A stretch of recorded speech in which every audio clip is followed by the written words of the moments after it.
A new report reveals that polling in the 2020 election was the worst it has been in decades, with national surveys being the least accurate they've been in 40 years, and state-level polls by 20 years. The study, conducted by the American Association for Public Opinion Research, found that polls overstated the margin between President Biden and former President Donald Trump by 3.9 points in the national popular vote and 4.3 percentage points in state polls. In addition to that, polls underrated support for Trump in nearly every state by an average of 3.3 percentage points overall. Polls in Senate and gubernatorial contests suffered from the same problem. Now, some pollsters point to a decreasing share of the electorate who actually participate in polls for the mishap, but the report did not conclusively reveal what went wrong, unlike in 2016, when they were able to pinpoint where the errors came from. Ryan, what's remarkable here is that there was so much introspection in the polling industry after 2016. They arrived at the exact same place in 2020. A big part of this problem is that the polling industry was able to coast on the same methodology for a really long time with telephones, and things have changed. So part of this is absolutely technological. But what do you make of the repeat failure after they spent 4 years dealing with this earth-shattering upset in their industry, and came back in 2020 and, if anything, got worse? Those state polls in particular are bad. Yeah, I mean, it's more punditry than it is anything else at this point, because you have to make so many assumptions about behavior to input them into your model that you no longer have kind of a scientific measurement of public opinion.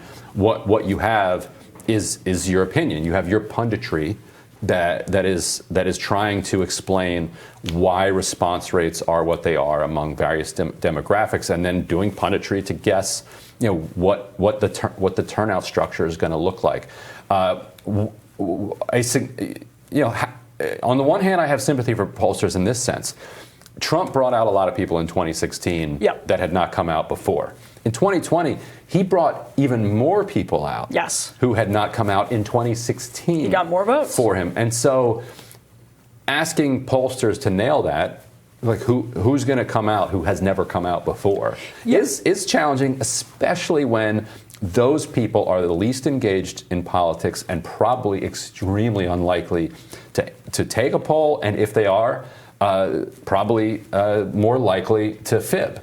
Just to monkey around with it. I was going to say, there's an inclination, a mounting inclination, not to blame pollsters for missing this, but to blame Donald Trump for casting doubt on the pollsters. And it gets into this chicken or the egg question, like which came first, the polls sucking or Donald Trump latching onto the polls sucking? And I think clearly the answer is the polls sucked long before Donald Trump came in and started attacking them. That said, of course, that is going to create increased difficulty for capturing the opinions of people who no longer trust pollsters. As, again, it didn't take Donald Trump. It shouldn't have taken Donald Trump. You can go down the line with things where it shouldn't have taken Donald Trump for us to realize that so many different aspects of our politics were broken. This is one of them, and polls have a huge impact. They're enormously consequential. And I think to brush aside, like, well, it was 3.9 points, if you drill down onto the state level, those polls are injected into the cable news cycle, into the newspaper cycle for days. They shape the way people are talking about elections, which shape the way people approach the elections, that shapes the way people vote. It shapes the way people don't vote. These things are so... And Trump knows that. His entire 2016 primary campaign was him getting up in front of the crowd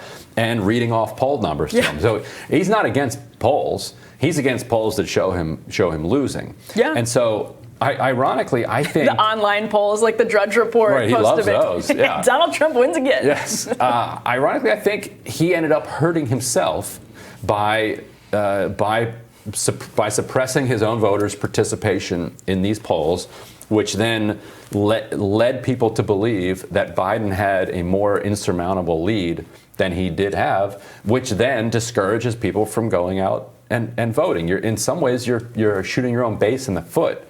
If you are creating a narrative of momentum for the other party, that then becomes real, because perception and reality are linked in our politics. Yeah, there's truth to that.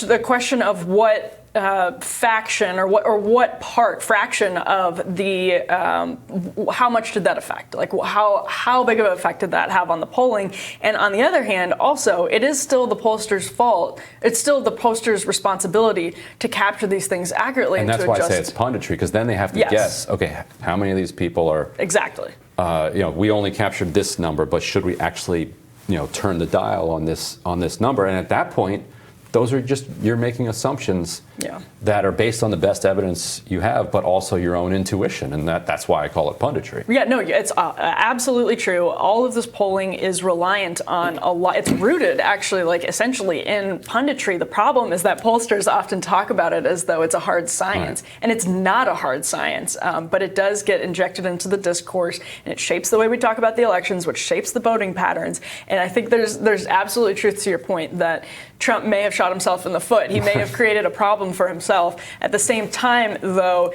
the left then wants to, and I mean like the pundit left, like the MSNBC left. They want to latch onto that and say this is Trump's fault. You sort of shirk the blame. But the polling industry needs to catch up to patterns and stop pretending that what they're doing is foisting this hard science onto us, when in fact it's really not anything close to that. And these numbers, I think, are stark reminders of that reality.